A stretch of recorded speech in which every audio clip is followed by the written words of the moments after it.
Et je laisse la parole au vice-président Jérôme Dutroncy pour le bilan et l'évolution du dispositif d'aide au renouvellement des appareils de chauffage au bois non performants. Jérôme Dutroncy. Oui, merci Monsieur le Président. Mes chers collègues, effectivement, nous avons, dans le cadre de Métropole Respirable et même au préalable de notre action coordonnée pour lutter contre la pollution de l'air, mis en place un dispositif de primaire bois. C'était en novembre 2015, il y a bientôt presque 3 ans. Et nous étions à l'époque dans la droite ligne de ce qu'avait fait la vallée de l'Arve en Haute-Savoie. Et nous étions la première grande agglomération, première métropole à mettre en place un tel dispositif d'ailleurs que nous avons en commun avec nos voisins du Voironnais et du Grésivaudan. Aujourd'hui, nous faisons le bilan, après 3 ans d'existence du fonds, d'une prime qui mérite encore d'être mieux connue, qui nécessite probablement encore que nous, élus des communes de la métropole, nous soyons ambassadeurs d'un sujet qui, pour autant, a probablement gagné de la place dans les esprits de nos administrés, puisque précédemment, nous avions tendance à croire que la pollution de l'air était pratiquement uniquement ou majoritairement due au trafic routier. Depuis 3 ans, nous faisons, en tout cas, nous travaillons à sensibiliser tout un chacun que sur les particules fines, le chauffage au bois non performant est aussi une source significative de pollution et que nous avons urgence, en tout cas un sujet important à travailler. Et c'était l'objet, il y a 3 ans, donc, de la mise en place de cette primaire bois.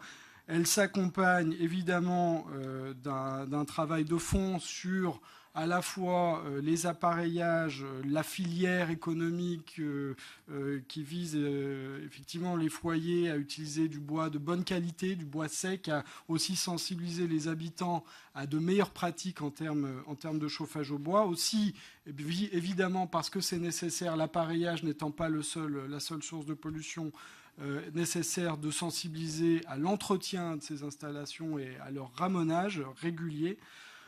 Pour autant, pour que le système d'incitation fonctionne, il nous faut une prime qui soit suffisamment incitative pour que le passage à l'acte soit efficace et que nos habitants, effectivement, puissent renouveler leur appareil de chauffage au bois, qu'il soit modeste ou moins modeste.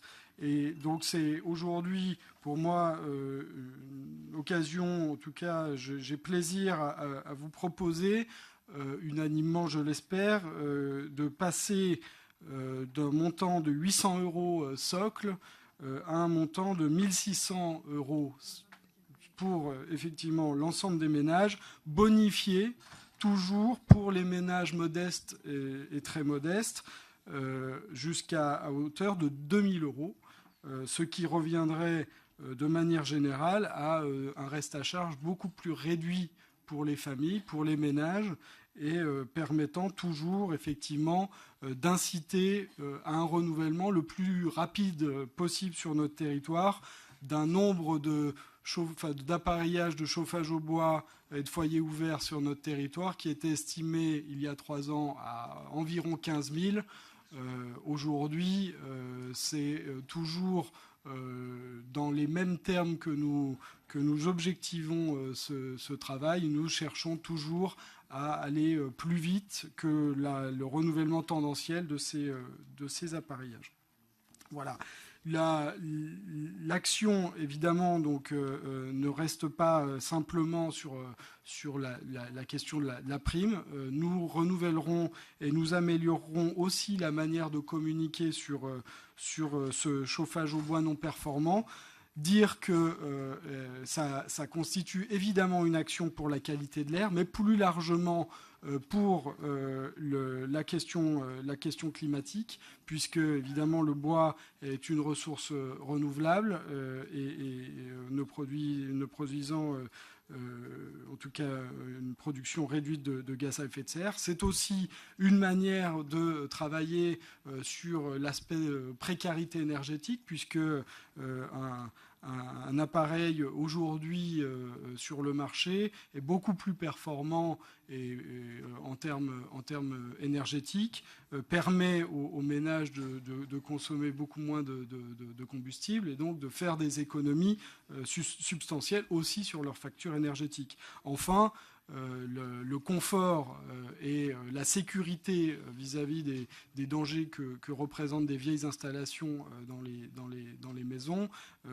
est aussi un point sur lequel nous attirons l'attention désormais des gens qui, sur notre agglomération, ont pour source principale de chauffage le chauffage au bois.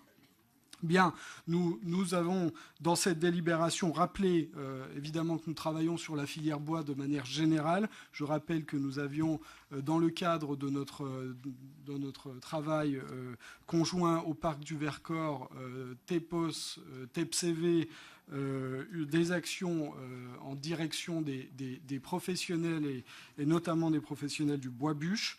Nous ferons connaître encore cette prime au travers d'un certain nombre d'événements. Nous continuons à être aidés par le fonds R, puisque l'ADEME continue en tout cas à nous accorder sa confiance et la moitié des primes continuera à être aidée par l'enveloppe du fonds Airbois de l'ADEME. Enfin, nous rappelons que nous avons à travailler avec les professionnels de la filière au travers notamment d'un club des professionnels qui aujourd'hui regroupe un grand nombre d'entre eux, plus d'une quarantaine d'enseignes et de professionnels participent régulièrement à des réunions de travail sur la question pour continuer à améliorer effectivement le dispositif. Et puis, nous sommes bien sûr toujours vigilants à ce que l'ADREAL puisse être un facteur aussi d'amélioration et de formation de ces professionnels, notamment pour ceux qui doivent, en tout cas, vont vers la formation Calibois, formation effectivement et démarche qualité en la matière. Voilà, j'espère effectivement que vous irez dans notre sens. C'est aujourd'hui effectivement important que nous continuions à être ambitieux en matière d'amélioration de la qualité de l'air et notamment sur ce volet chauffage au bois non performant. J'ajouterais que depuis le début d'année 2018, l'ANA, l'Agence nationale d'amélioration de l'habitat, apporte aux ménages une aide supplémentaire qui se cumule à cette prime, Habiter mieux, agilité, tout comme le crédit d'impôt est toujours, je le rappelle, cumulable avec la prime Airbois, ce qui permet aujourd'hui d'avoir une prime qui viendra, entre guillemets, prendre en charge à minima pratiquement 50% du montant moyen des travaux que nous observons au travers du dispositif, et puis jusqu'à 75% pour les ménages très modestes, ce qui, à notre sens, permettra aussi d'identifier, en tout cas de permettre à des foyers modestes ou proches effectivement des critères de l'ANA de rentrer aussi dans le dispositif et de passer à l'acte concrètement sur ce renouvellement. C'est à la fois pour eux que nous le faisons et c'est pour la qualité de l'air de l'ensemble des métropolitains qui le font.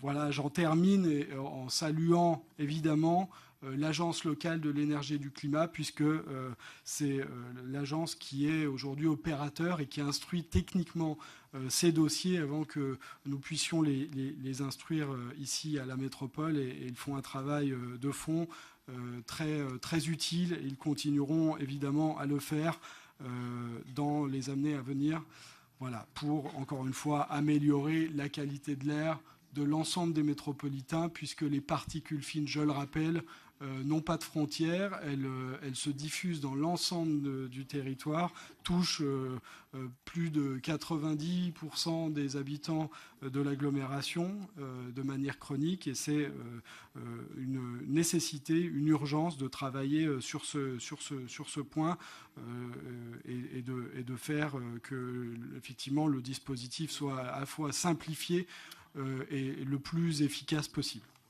Merci, Monsieur le Président.